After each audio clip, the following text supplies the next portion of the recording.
is any contract that gives rise to a financial asset of one entity and a financial liability or equity instrument of another.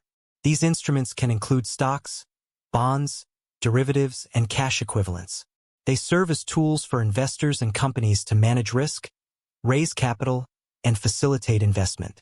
Stocks represent ownership in a company, while bonds are debt securities that investors lend to entities in exchange for interest payments. Derivatives derive their value from an underlying asset and can be used for hedging or speculation. Cash equivalents are short-term investments with high liquidity and low risk. Stocks, also known as shares or equities, represent ownership in a company. When you buy stocks, you're buying a portion of that company, giving you a stake in its assets and earnings. Stocks are traded on stock exchanges, where investors buy and sell them to one another. The value of a stock can fluctuate based on factors like company performance, economic conditions, and investor sentiment. Investors often buy stocks for long-term growth or short-term gains. Dividends, a portion of a company's profits distributed to shareholders, can also be a source of income for stockholders. Bonds are debt securities issued by governments, municipalities, or corporations to raise capital. When you buy a bond, you're essentially lending money to the issuer in exchange for periodic interest payments and the return of the bond's face value at maturity. Bonds have fixed interest rates, known as coupon rates, which determine the amount of interest paid to bondholders. They typically have a specified maturity date when the principal amount is repaid. Bonds are often considered safer investments than stocks because they offer a predictable stream of income and are backed by the issuer's ability to repay the debt. Cash equivalents are short-term investments that are highly liquid and easily convertible into cash. Examples include treasury bills, commercial paper, and money market funds. These instruments have maturities of typically less than 3 months and carry minimal risk of fluctuations in value.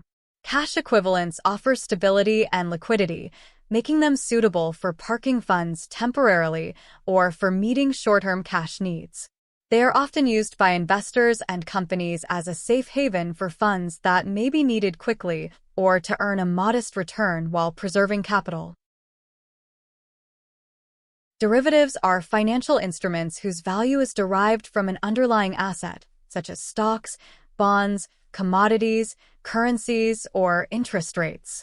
Common types of derivatives include futures contracts, options, swaps, and forwards. These instruments allow investors to hedge against or speculate on price movements without owning the underlying asset. For example, futures contracts enable parties to agree on a price today for a transaction to occur in the future, mitigating the risk of price fluctuations. Options provide the right, but not the obligation, to buy or sell an asset at a predetermined price within a specified timeframe. The coupon rate, also known as the nominal yield or the coupon yield, is the fixed annual interest rate paid by a bond issuer to bondholders. It's expressed as a percentage of the bond's face value. For example, if a bond has a face value of $1,000 and a coupon rate of 5%, it will pay $50 in interest annually. The coupon rate determines the amount of regular interest income that bondholders receive throughout the bond's life until maturity. Higher coupon rates typically indicate higher interest payments and vice versa. However, the coupon rate is fixed regardless of changes in market interest rates.